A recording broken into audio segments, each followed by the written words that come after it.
नमस्कार दोस्तों, हमारे चैनल पॉजिटिव हेल्थ सेंटर में आप सबका हार्दिक स्वागत है। मैं ऋचा पाठक। आज जो मैं जिस समस्या के विषय में चर्चा करने जा रही हूँ, बहुत सारे लोगों को इसकी जानकारी शायद ना हो। आज की जो चर्चा का विषय है वो विशेष प्रकार की पर्सनालिटी टाइप से रिलेटेड समस्या का है। हर इंसान की व्यक्तित्व की अपनी विशेषताएं होती हैं। मनोवैज्ञानिकों ने इन्हें अलग अलग तरीके से परिभाषित किया है। जैसे आप में से बहुतों ने सुना होगा type A personality. Type A personality stress prone personality होती है, यानी इस प्रकार के व्यक्तित्व के अंतर्गत जो व्यक्ति आते हैं उनके अंदर ऐसी ऐसी बातें होती हैं या कमजोरियां होती हैं जो उनके स्ट्रेस को बढ़ाने में काफ़ी हद तक मदद करते हैं। और इसी प्रकार ये आज जो मैं बात करूँगी वो टाइप ई पर्सनालिटी। और टाइप ई पर्सनालिटी स्पेशली महिलाओं से रिलेटेड है। महिलाओं के जो स्ट्रेस डिस्ट्रेस का जो एक्सपीरियंसेस होते हैं, एक्चुअली हैरिट ब्रेकर नाम के एक क्लिनिकल साइकोलॉजिस्ट थे। उन्होंने पाया कि टाइप ए पर्सनालिटी जो स्ट्रेस बॉन्ड पर्सनालिटी है उसमें उन महिलाओं के एक्सपीरियंसेस जो कि डिस्ट्रेस प्रोड्यूस करने वाली थी, क्षमताओं वाली थी, उनसे संबंधित विशेषताओं या उनकी क्वालिटी के विषय में पूर्ण रूप से नहीं उसको की व्याख्या की जा सकती थी टाइप ए में। तो उन्होंने इसके लिए एक अलग कॉन्सेप्ट, एक अलग पर्सनैलिटी टाइप ई पर्सनैलिटी रखा। इसके अंतर्गत वो महिलाएं आती हैं, स्पेशली कामकाजी महिलाएं इसमें आती हैं जो उच्च महत्वाकांक्षी हैं। अगर आप एक नज़रिए से, एक दृष्टिकोण से देखें तो ये बहुत ही पॉजिटिव चीज़ें होती हैं कि इस तरह की महिलाएं उच्च महत्वाकांक्षी होती हैं। हर क्षेत्र में सबसे ज़्यादा, सबसे अच्छा करने की होड़ होती है और हर काम में ये अपने आप को परफेक्ट साबित करने पे लगी रहती हैं। सच पूछा जाए तो इस प्रकार की जो महिलाएं होती हैं कभी कभी ये अपने सक्सेस की ही विक्टिम हो जाती हैं। यानी उनके अंदर एक पिपासा रहती है, उन्हें कभी किसी की मदद की ज़रूरत नहीं है। वो हर चीज़ बिना किसी की मदद से, हर रोल, हर काम को करना चाहती हैं स्वयं, बिना किसी की मदद के। और हर क्षेत्र में, चाहे वो उनके प्रोफेशन से रिलेटेड हो, उनके इंटरपर्सनल रिलेशंस हो, सोशल रिलेशंस हो, हर चीज़ में वो सर्वोच्च आना चाहती हैं। अगर एक शब्दों में कहा जाए तो इस प्रकार की महिलाएं जीवन को एक खेल की तरह लेती हैं और उस खेल में वो हमेशा विजेता बनने की होड़ में लगी रहती हैं। कई बार देखा गया है, या अगर मैं आपको एक छोटे से शब्दों में कहूँ कि आप इसको पहचानेंगे कैसे, कि किस तरह आप पहचानेंगे कि महिलाएं क्या हैं, तो एक दो छोटी छोटी चीज़ें हैं वो मैं पूछ रही हूँ। अगर उसका जवाब हाँ है तो आपको सतर्क रहना है। जैसे अगर आप क्रिएटिव हैं, आप एनर्जेटिक हैं, रिस्क लेना पसंद करने वाली हैं, लोगों को एंटरटेन करती हैं, कलाकार हैं, साइंटिस्ट हैं, सीईओ हैं, कोई भी चीज़ शुरू करने या इनिशिएटिव लेने में हमेशा आगे रहती हैं और हर चीज़ में बिना किसी की मदद के आपको सब कुछ करना है, तो ये सब कोई बुरी चीज़ नहीं है, बहुत अच्छी चीज़ है। लेकिन एक कहावत है ना, अति सर्वत्र वर्जयत। कहीं भी आप अति किसी भी काम में करेंगी तो वो नुकसान करेगा। तो अगर संतुलित मात्रा में ये सारी चीज़ें हैं तो बहुत अच्छी बात है। आप बहुत डायनेमिक लेडी हैं, आपने सक्सेस की ऊंचाइयों को पा लिया है और आप आगे भी बढ़ेंगी। लेकिन ये चीज़ें जब बहुत अति हो जाती हैं, इतनी अधिक बढ़ जाती है कि आपको इसका एहसास नहीं होता, क्योंकि आपका मानना है कि ऐसी महिलाएं ये भी मानती हैं कि वो, उनको कोई स्ट्रेस नहीं होता, वो कितना भी काम ले लें वो बड़े सहजता से करती हैं। ये उनकी सोच होती है। लेकिन कभी कभी इसकी वजह से स्ट्रेस का लेवल इस कदर बढ़ जाता है कि आगे चलकर कई फिजिकल और मेंटल प्रॉब्लम्स आ सकते हैं स्ट्रेस रिलेटेड, जैसे ब्लड प्रेशर, शुगर, हार्ट या कार्डिक प्रॉब्लम्स, साइकोसोमेटिक बहुत सारे प्रॉब्लम्स होते हैं, स्ट्रेस, डिप्रेशन, फ्रस्ट्रेशन। अनगिनत श्रृंखला में ये नाम आती चली जाएंगी जिससे आप सफ़र कर सकती हैं। तो कहने का मतलब सिर्फ ये है कि अगर ये क्वालिटीज़ है बहुत अच्छी बात है, लेकिन आप एक ह्यूमन बीइंग हैं, आप सुपर वुमेन नहीं हैं। अगर क्या हुआ जो आपने किसी से मदद ले ली, क्या हुआ जो आप हर जगह हमेशा अव्वल नहीं हैं, ये बहुत बड़ी बात नहीं है। हम एक मनुष्य हैं, जैसे सफलता स्वाभाविक है, कभी कभी असफलता का भी मुंह हम देख सकते हैं।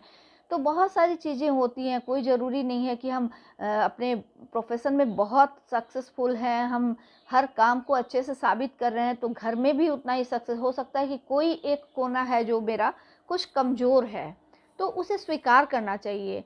लेकिन इस प्रकार की प्रकृति की जो महिलाएं होती हैं वो शायद इन चीज़ों को नहीं समझ पाती हैं। तो अगर आप ऐसी हैं, बहुत अच्छी बात है, आप इस क्वालिटी को बना के रखिए। लेकिन अगर ये चीज़ अति हो जाती है तो कालांतर में इससे समस्याएं हो सकती हैं। आपको सावधान होने की ज़रूरत है। कैसे पहचानेंगी आप कि ये सारे सिम्टम्स भविष्य में आपको हो सकते हैं? ठीक है, तो जैसे इस तरह की जो महिलाएं हैं उनकी क्या क्या मनोभावनाएं प्रायः होती हैं। मुझे सारे काम परफेक्टली करना है, मैं एक दिन में पूरा काम कर सकती हूँ, यानी कोई कितना भी जटिल काम है तो जैसे है कि ठीक है आज कुछ किया, कुछ बच गया तो कल नहीं। उनके लिए ये एक बहुत ईगो का प्रश्न हो जाता कि भला मैं कैसे नहीं करूँगी, मैं उस काम को कंप्लीट करके ही रहूँगी, मैं सब कुछ कर सकती हूँ बिना थके हुए, बिना तनाव युक्त हुए। मुझे दूसरों को खुश करना है, उनके द्वारा कहे गए कार्यों को पूर्ण करना है, मुझे स्वयं को हमेशा हर क्षण हर जगह साबित करना है, प्रूफ करना है। यह सब कुछ प्राप्त कर लेना मुझे खुशी देती है। मैं खुश नहीं हो सकती जब तक मैं सब कुछ प्राप्त न कर लूँ। मैं तब तक रिलैक्स नहीं हो सकती जब तक मैं अपना काम पूर्णतः खत्म न कर लूँ। यदि मैं दूसरों की ज़रूरत में काम आऊँगी तब उनकी नज़रों में मेरा महत्व बढ़ेगा। मैं सबके लिए सब कुछ हो सकती हूँ, यानी कि मैं एक जो वो कि मैं ही ऐसी हूँ, मैं जहाँ जाऊँ सारी समस्याओं का समाधान कर लूँगी। मेरी ज़रूरत सबको है, मुझको किसी की ज़रूरत नहीं है। ये मूल भाव होता है टाइप ई पर्सनैलिटी वाले लोगों में। तो अगर ये सारी चीज़ें हैं तो आपको समय रहते इसमें संतुलन स्थापित करना है, बैलेंस बनाना है, नहीं तो आगे चल के गंभीर शारीरिक, मानसिक और मनोवैज्ञानिक समस्याओं से आप ग्रस्त हो सकती हैं। तो आखिर आप क्या करें जिससे आप इस तरह के मनोभाव को रिड्यूस कर सकती हैं? यानी कि अगर इस तरह की चीज़ें हैं, आप हर इंसान अपने आप को जितने अच्छे से पहचानता है दूसरा कोई नहीं। तो अगर आपको लग रहा है कि ये सारी चीज़ें हैं तो इसको रिड्यूस करना है, तो उसके लिए भी कुछ मैं बताती हूँ। क्या क्या टिप्स हैं, क्या क्या आप करके अपने बिहेवियर में कंट्रोल कर सकती हैं ताकि आप इन समस्याओं से बच सकें। जैसे अपनी भूमिका का पुनरावलोकन करें और पुनः परिभाषित करें। आप सुपर वुमेन नहीं हैं। आप सपोज दैट कि आप किसी बहुत मल्टीनेशनल कंपनी की सीईओ हैं, आपने अपने कंपनी में बहुत तरक्की आपकी वजह से कंपनी को हो रही है, बहुत अच्छी बात है, बहुत खुशी की बात है। लेकिन शायद उसकी वजह से घर में कुछ कम समय दे पा रही हूँ, जिसकी वजह से जैसा आप परफेक्शन चाह रही हैं वो नहीं हो पा रहा है। It's okay. जब या तो आप उसको पार्ट वाइज करिए, अपने आप को परिभाषित करिए कि मैं कौन हूँ। आप सुपर वुमेन नहीं हैं, तो आपको जिस चीज़ को प्राथमिकता देनी है उसको प्राथमिकता दे के आगे बढ़िए। अगर दूसरे में कुछ कमी है तो उसको स्वीकार करिए, कोई बात नहीं है। हम ह्यूमन बीइंग हैं, हर जगह परफेक्ट नहीं हो सकते हैं। तो इस तरह से आप अपनी भूमिका को पहले पुनः परिभाषित करिए कि किस भूमिका में आपको अधिक रोल प्ले करना है। सारी भूमिकाओं में हमेशा हर जगह सक्सेस मिलना बिल्कुल असंभव सी बात है। दूसरी बात, अपनी काम की प्राथमिकता को क्रमबद्ध करें महत्व के हिसाब से। सारे काम आपके लिए इम्पोर्टेंस रखते हैं, लेकिन अगर आप गौर फरमाएंगी, अगर एक सारे काम संभव नहीं है तो आपको इम्पोर्टेंस को देखते हुए कि कौन सबसे ज़्यादा आपके लिए इम्पोर्टेंस रखता है, उसको आप एक सूचीबद्ध करके देखिए। जो कम इम्पोर्टेंस रखता है उसको आप अपनी सूची से निकालती चली जाइए। तो इससे अतिरिक्त कार्य का बोझ जो है उसमें कमी आएगी और इससे आप हल्का महसूस करेंगी। सही समय पर नहीं बोलने की भी आदत डालिए, क्योंकि अक्सर टाइप ई पर्सनैलिटी वाली जो होती हैं उन्हें किसी की मदद नहीं चाहिए होती, वो सब कुछ सबके लिए कर सकती हैं, तो वो ना भी नहीं बोलती हैं क्योंकि उनके लिए तौहीन की बात है। लेकिन नहीं, जब ज़रूरत पड़े कि यहाँ आपके बिना कोई कर रहा है तो करने दीजिए, उसको भी मौका दीजिए। और आपको लगता है कि आज नहीं कल, या मुझे ये चीज़ नहीं करना है, तो नहीं कहना भी बहुत ज़रूरी है। नहीं करना की कला भी आनी चाहिए। ये अगर हम ये आदत डालते हैं तो हमारे स्ट्रेस लेवल को काफ़ी कम करता है। और ये बातें मैंने कई समस्याओं से रिलेटेड वीडियो में बताई है, क्योंकि हर प्रकार के तनाव से बचने के लिए ना कहना भी कभी कभी ज़रूरी हो जाता है। इसके अलावा आनंददायक क्रियाकलाप को भी अपनी दैनिक दिनचर्या में शामिल कीजिए। आप रोबोट मशीन नहीं हैं, ठीक है, आप बहुत महत्वपूर्ण काम कर रही हैं, लेकिन आप एक ह्यूमन बीइंग हैं। आपको भी रिलैक्सेशन, आनंद, खुशियों की ज़रूरत है। खुशियों का हक हर इंसान को है।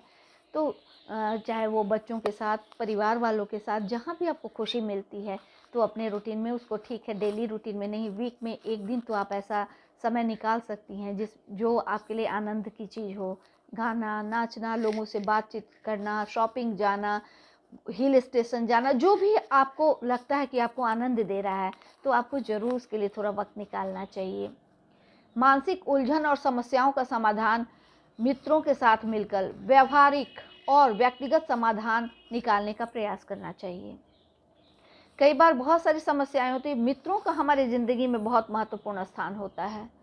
कई लोग जब उच्च पद को प्राप्त कर लेते हैं तो उनके लिए घर, परिवार, दोस्त सब मायने नहीं रखते हैं, क्योंकि उन्हें खुशफहमी होती है कि मैं बहुत महत्वपूर्ण काम कर रहा हूँ, मैं देश के लिए सक्रिय योगदान दे रहा हूँ, मुझे इसकी ज़रूरत नहीं है। लेकिन इसकी ज़रूरत सबको है।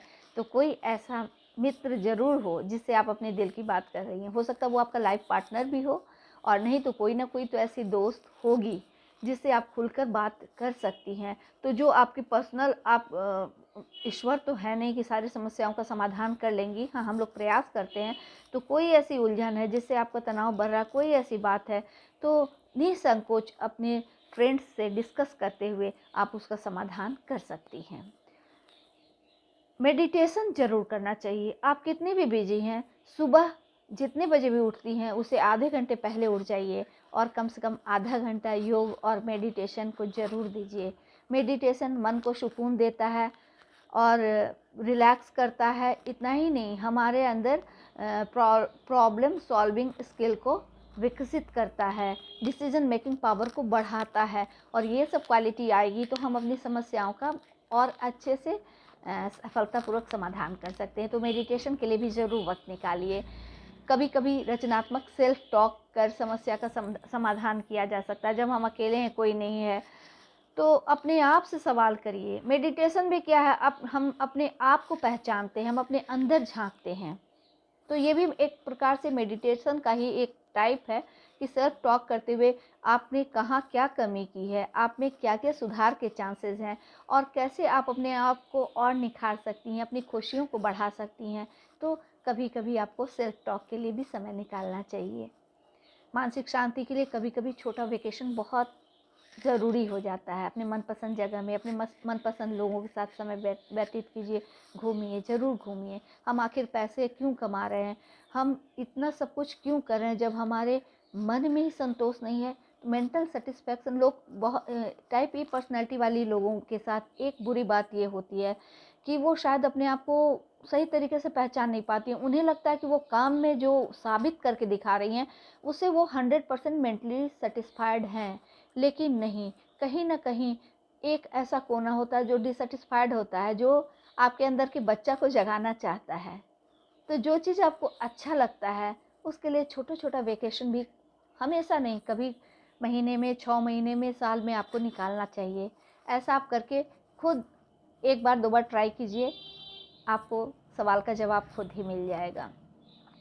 और लास्ट में जो सबसे महत्वपूर्ण बात है, वो सिर्फ मैं टाइप ई पर्सनैलिटी वालों को ही नहीं कर रही हूँ, हर उन व्यक्ति को कर रही हूँ, हर उन लोगों को कह रही हूँ जो स्ट्रेस से परेशान हैं।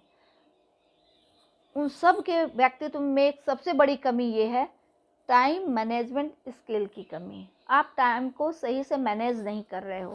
अगर टाइम मैनेजमेंट स्किल आपकी डेवलप नहीं है तो आपके ऊपर वर्कलोड का बढ़ना सहज है, स्वाभाविक है, वो होगा ही। और जब वर्कलोड ज़रूरत से ज़्यादा होगा तो तनाव का बढ़ना बहुत ही आवश्यक हो जाता है, होगा ही, उसको हम नहीं रोक सकते हैं। तो आपको टाइम मैनेजमेंट स्किल आनी चाहिए और इसके लिए जैसा कि मैंने पहले भी कहा है, आपको प्रतिदिन अपने रूटीन को गौर फरमाना चाहिए, देखना चाहिए कि इसमें कौन सा सी चीज़ मोस्ट इम्पॉर्टेंट है और किसको अवॉइड किया जा सकता है। जो अवॉइड करने योग्य है उसको ज़रूर अवॉइड कीजिए और जो ज़्यादा इम्पॉर्टेंट है उसको प्राथमिकता देते हुए कीजिए। तो आप देखेंगे डेली रूटीन में कुछ कुछ वर्कलोड आपका अपने आप कम होने लगेगा और जब ऐसा होगा तो आप टाइम मैनेज भी अच्छे से कर लेंगे। हालांकि टाइप ई पर्सनैलिटी वाले लोगों को टाइम मैनेजमेंट आता है क्योंकि वो तो सुपर वुमेन है, उन्हें तो सब कुछ करना है, वो टाइम मैनेज करके कर लेती हैं, सारी चीज़ें वो एक दिन में कर लेती हैं, नो डाउट, और उन्हें सेटिस्फैक्शन भी होता है। लेकिन करने के बाद कहीं ना कहीं स्ट्रेस का लेवल बढ़ता है जो आपके बीपी को बढ़ा सकता है, आपके शुगर को बढ़ा सकता है, आपको कार्डिक पेशेंट बना सकता है, आपके अंदर पेप्टिक अल्सर की समस्या हो सकती है, स्ट्रेस, फ्रस्ट्रेशन, डिप्रेशन, ये सारी चीज़ें आ सकती हैं। तो जैसा कि मैंने कहा, आप इन सारी चीज़ों को अप्लाई करके देखिए, आपको ज़रूर फ़ायदा होगा। आपको हमारा वीडियो अच्छा लगे तो लाइक ज़रूर कीजिए। अगर अब तक आपने मेरे चैनल को सब्सक्राइब नहीं किया है तो देर तो नहीं करनी चाहिए, सब्सक्राइब ज़रूर कीजिए ताकि आप मेरे आने वाले सभी वीडियो को से अवगत हो सके, अपने मन के लायक वीडियो को देख सके। और हाँ, अधिक से अधिक लोगों को शेयर करना तो बिल्कुल भी मत भूलिए, क्योंकि बहुत सारे लोग हैं जिनको ज़रूरत है लेकिन जानकारी नहीं है, तो उन तक ये जानकारी जाए ताकि वो लाभान्वित हों। धन्यवाद।